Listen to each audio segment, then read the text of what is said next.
Hello, Professor. In this video, I'm going to be talking about populism and how it does threaten the rule of law. What is populism?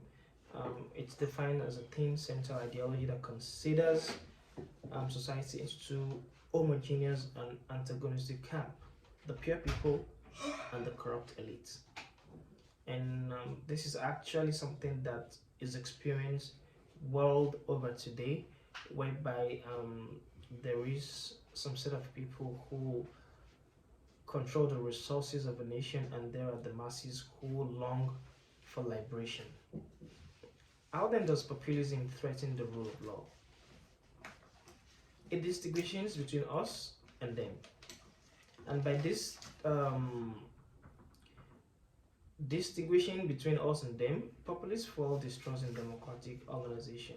For example, they tell their supporters the elections are not reliable, or that the government and the elite are acting against the will of the people, which is something that every nation of the world, like I said earlier, is actually going through today.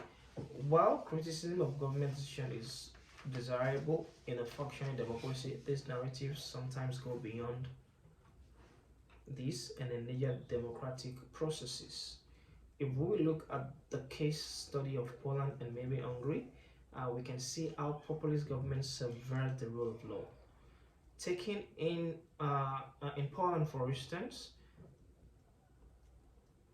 the unwelcome judges have been relegated to retirement. They've been sent to retirement so that there could be a space created for magistrates who are in support of the government schemes.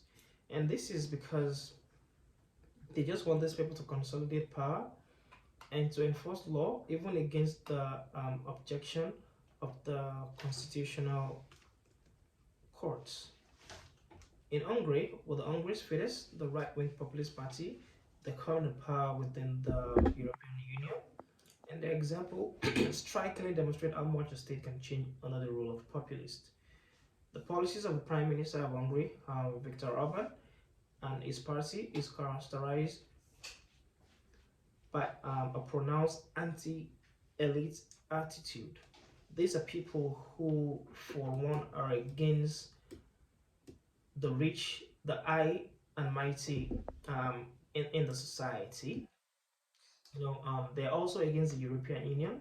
They're against the West in general, or even the free media.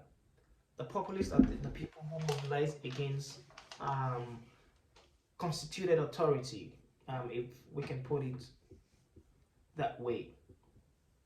The case of Hungary, in the campaign of the prime minister, when he was campaigning, he stirred up the people not only to reject European Union, but also xenophobia and the fear of immigration. They also describe some people as foreign agents who, together with the elite, are trying to turn Hungary into an immigration country, and thus it threatens the national identity of the people. So, for one, being populism,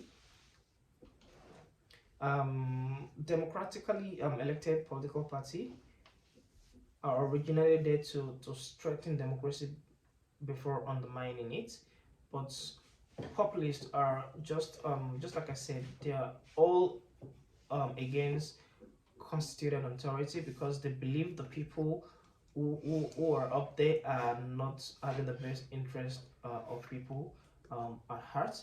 A few other nations in the world that we can look at is, I think, some African countries, whereby there's always the need to call for reforms, always the need for people to call for better